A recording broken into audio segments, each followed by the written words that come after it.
Hello, this is your host, Renata Ortega. Welcome to today's episode of the Cycle Breaker and Changemaker podcast. This podcast is all about how to break free from negative generational cycles in order to create meaningful, lasting changes. For helpful tools and answers to your most pressing questions, be sure to follow me on Instagram and Facebook at Cycle Breaker Changemaker. I look forward to helping you on your cycle breaking and change-making journey. I promise you will find nothing more rewarding than this. In today's episode, I am going to talk about abandonment, what it is, what it can cause, and how to break its vicious cycle. I find it fascinating that as humans, we are the only species with the curiosity and drive to advance our society, which is shown by how we have changed the world we live in over time. We have invented infrastructure, methods of bartering, storytelling, mass production, and so on. Equally as interesting is that while we have evolved so much, our brain still responds to stressful situations with very primal responses. This can make navigating through strong emotions extremely confusing because sometimes our responses are not very helpful for the situation at hand. We are all entitled to feel our emotions in the way we feel them and at the time we feel them. However, understanding the reactions we have, why we have them, and putting them into perspective can be very helpful when life feels out of control. Let's take abandonment as an example. The human primal response is to remain safe in a group of peers. In the past, humans used to live exposed to the elements. In order to prevent themselves from being attacked or eaten by animals, they stayed in groups, because there is power in numbers. Being in a group allowed for stronger chances of survival in the form of gathering and collecting food, warding off threats, and it also allowed for the development of social bonds. As humans have evolved, we still have these same needs to feel safe both physically and emotionally. We have these needs as infants, young children, as teens, and all the way through adulthood. Our brain is hardwired for this. It is imprinted on us, and that is why the response can feel very powerful. It is a survival instinct. If anything gets in the way of us feeling safe, our brain sounds an alarm that is designed to keep us alive. You may have observed that people feel the need for community on a spectrum. Some may prefer to be around large groups of family and friends constantly, and some may prefer to be more independent and isolated. If you identify with the group of people that struggle with being alone and are fearful of being abandoned, you may have a very strong response to situations where you perceive that you are being left. As you can see, that response is very logical if you look at why the response exists. So what exactly is abandonment? Abandonment is when you feel left in a way that makes you feel unsafe. This could be a physical absence or an emotional absence. Abandonment feels different to everyone. In some cases, it turns into a traumatic experience. It is important to understand that this fear can develop at any stage in life. It can be terrifying, but you can heal from abandonment and go on to lead a full life. You do not need to live in perpetual fear of being deserted.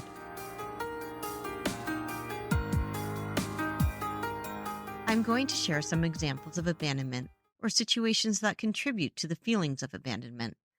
You may be surprised to learn the variety of situations that can lead to the experience of being neglected, and you may identify with more than one. Here is the list. Having your basic human needs for nourishment, such as food and water, going unmet. Having emotional needs that are not fulfilled. Being left in physical danger by a caretaker or a friend. Being faced with the death of a loved one. Growing up in poverty. Rejection, or being ostracized by a group. Being subject to constant parental arguing and fighting. Being on the receiving end of abuse. Experiencing unstable relationships. Experiencing rejection by caretakers. Being ridiculed by caretakers. Being treated as a peer by parents. Given standards that were impossibly high as a child. Having your emotions stifled and quieted. So what does abandonment cause? If you have suffered from abandonment in a way that has led to trauma, you could be experiencing some or many of the following responses. If you do identify with these feelings, please know that you are not alone.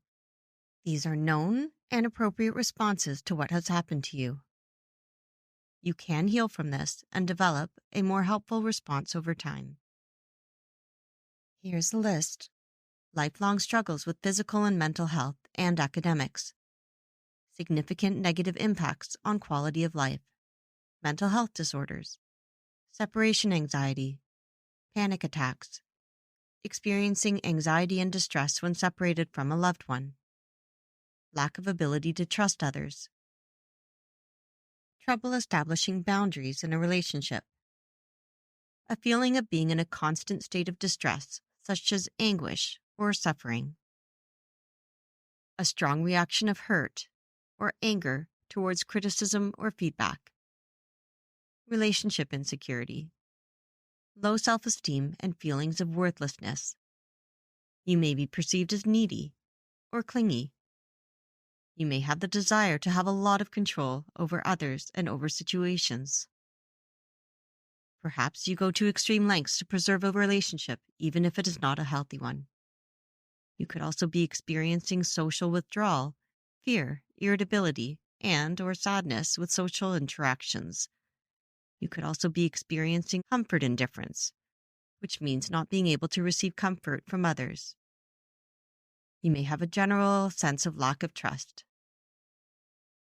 Perhaps you are engaging in risk-seeking relationships, impulsive behaviors, envy, being completely antisocial.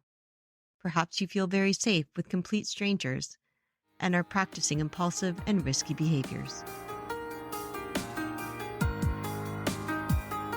So how does abandonment contribute to the negative cycle? Abandonment trauma can contribute to the negative cycle in many ways. It can put the person who has experienced the trauma at risk of self-sabotaging behavior. They may seek out similar situations to their past or people that will treat them in the way that they were treated in the past. To clarify, this is not putting the person who has been abandoned at fault. Seeking out what you know is something that we all take great comfort in. When left untreated, this can lead to substance abuse and eating disorders, self-harm, trouble with forming stable relationships, fear of intimacy, and codependency. It can even lead to a complete denial of the trauma. Until recognized and treated, the person who has experienced the trauma may be in a negative cycle loop of unhealthy behaviors. For example, someone that has been abandoned may repeat a negative relationship. You may repeat a negative relationship and possibly have children who will then become exposed to this behavior and see it as normal and acceptable. They can pass this on to their own children, and the cycle repeats for generations to come. Additionally, children can inherit the anxieties associated with abandonment. Unhealed abandonment trauma can lead its victims to abandoning others in some cases. This, of course, is not an intentional reaction. If we do not have good role models and are not able to connect our feelings to what has occurred, this type of behavior begins to make sense. Here's what happened to me. I experienced abandonment both emotionally and physically during my childhood. Some examples of what I went through were being left alone repeatedly and for long periods of time with unsafe adults who were given authority to watch me and given access to me. I was constantly exposed to explosive fighting, death, and intimacy, all of which was not age appropriate. So how did this impact me as an adult? I repeatedly chose people who would abandon me because it felt safe. Ironic, I know. But now you can see that it is starting to make sense that I would behave in this way. It is important to acknowledge that two opposing thoughts and feelings can be true at the same time. I knew at my core I did not feel like I belonged with the people I was hanging out with, but I did feel a sense of normalcy with them. There was definitely something amiss. However, I did not have the ability to know what to do with those feelings at the time. I had a sense that eventually something would change. It had to because my gut was telling me that it needed to. The first time I really had an inkling that I might need to make a change in how I was evaluating friendships nearly killed me. I was at an amusement park. It was a very rainy day, and I went on the same ride over and over again with my friends. It was one of those rides that spun and spun, so much that it would make you slide up on mats, imitating the feeling that the floor was dropping beneath you. When I got off the ride, I could barely walk. I kept bumping into things. I was completely disoriented, nauseous, and everything was spinning and would not stop. I was the type of person that hid my emotions, did not complain, and would push dangerously past feelings of discomfort. But not on this day. I voiced that I was not okay. There was no way that my friends did not see that I was unwell. My friends left me. One sort of asked if I was okay, but showed no true compassion. They just left me. I somehow got myself home, and when I did, I was rushed to the hospital. Over the next few months, it was discovered that my strong reaction was due to a growing brain tumor. Those friendships understandably dissolved after that experience, one more quickly than the other. And I promised myself I would never put myself in that situation again. But I did, repeatedly. I picked people in my life that were not safe. I even found people that thought it was fun to lock me in dark rooms and leave me alone in unsafe places. They would make fun of my anxious reactions, so I started to hide my feelings even more. By the time I became a young adult, inwardly, I was living in fear all the time. Outwardly, I was thriving. I appeared happy and independent, had a great circle of friends, a busy social life, and a good job. Eventually, it all caught up to me. For months, I would sleep 4 hours a night. I would wake up at 4 a.m. with my stomach in knots and throw up repeatedly. I would like to clarify that the repeated throwing up was not related to an eating disorder. It was related to my emotions being bottled up for years. That's how strong a reaction you can have if these emotions are not released. I would freshen up and head off to work. It didn't even occur to me that what I was experiencing was not normal. I just carried on. I did not know there was any other way to be. I would not dare ask anyone for help or admit to how I was feeling. I was also sure I was completely alone. No one talked about this. Finally, I was getting ready to give yet another presentation at work, and my body gave out.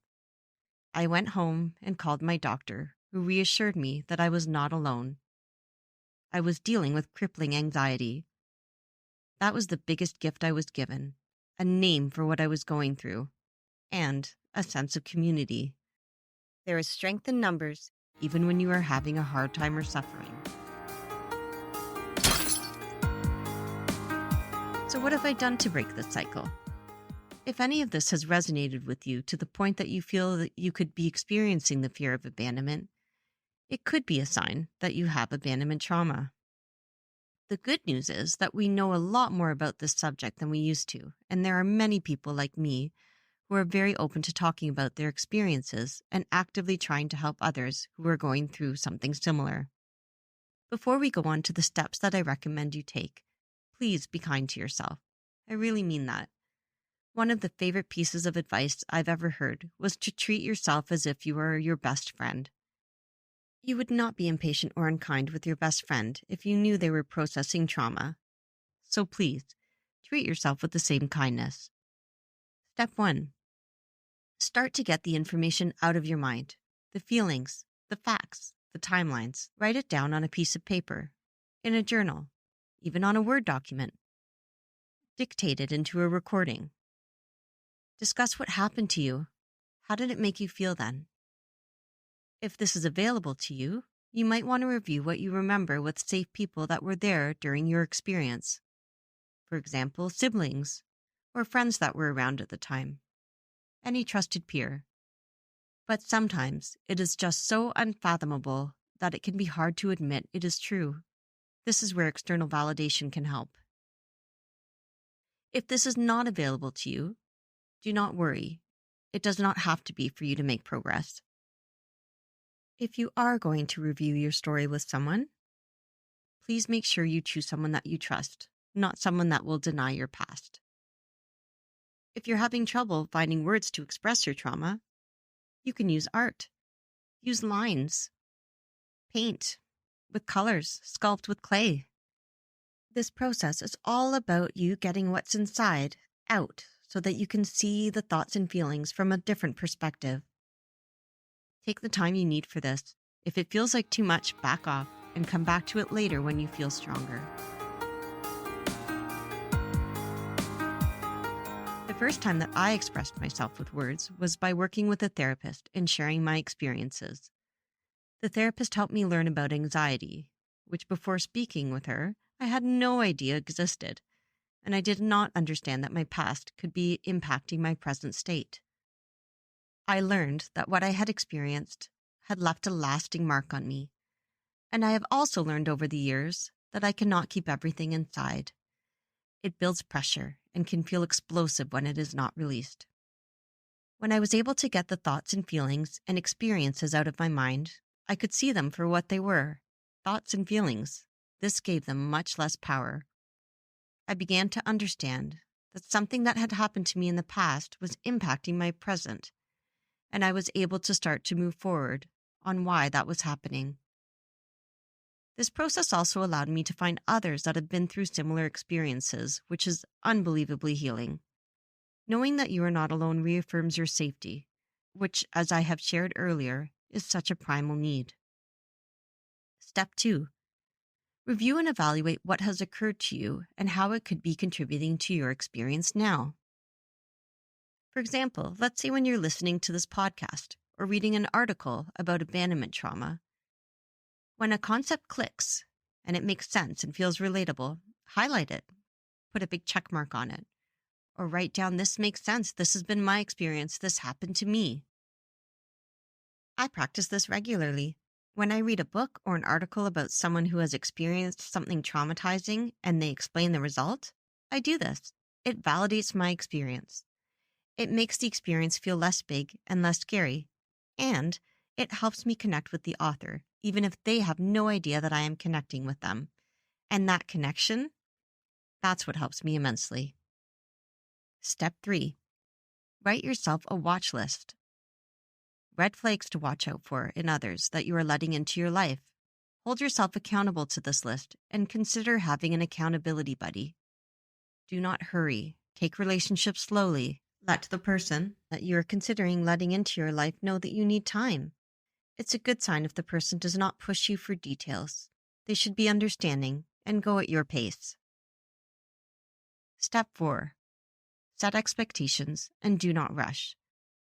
As you get deeper into the relationship, if this is someone you want to put an effort in with, begin to set and explain expectations of what is reasonable, acceptable, and unacceptable behavior, and begin to evaluate if the other person can accommodate. For example, a reasonable request could be, if you are going to be late, please send me a message to let me know when it's safe to do so. For the other person, this is a reasonable request and expectation. For you, this can help you avoid going down a negative spiral of worry, especially until you are able to counter thoughts with reasonable responses, such as, they could be stuck in traffic, their phone battery could have died, and so on. If you are working on feeling safe with alone time, work up to this slowly. Try out small periods of time where you're left alone. The feelings you experience may be huge and scary, but they will not kill you. In order to work up to this, try spending 5 minutes alone the first time, and then 10 minutes, and then 20 minutes, and so on. The more repeated positive experiences you have, the more your body will see the pattern and reference this positive experience. When you are alone, write down what comes up. Are you getting a feeling of fear? Or are you on one of those mental train rides to the worst will happen scenario? Try saying to your negative feelings, "I remember you. You're not appropriate for this situation. What are you doing here?" This process of addressing your thoughts and talking back to them may feel completely unnatural at first. It did for me.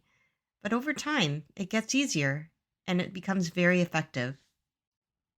This will help you remind yourself that you are in the present and that that feeling is an old feeling. Please know that this process will take time. Allow for setbacks and learn from them. Setbacks can in fact propel you forwards. Here's how I implemented some of these steps in order to learn how to be alone myself.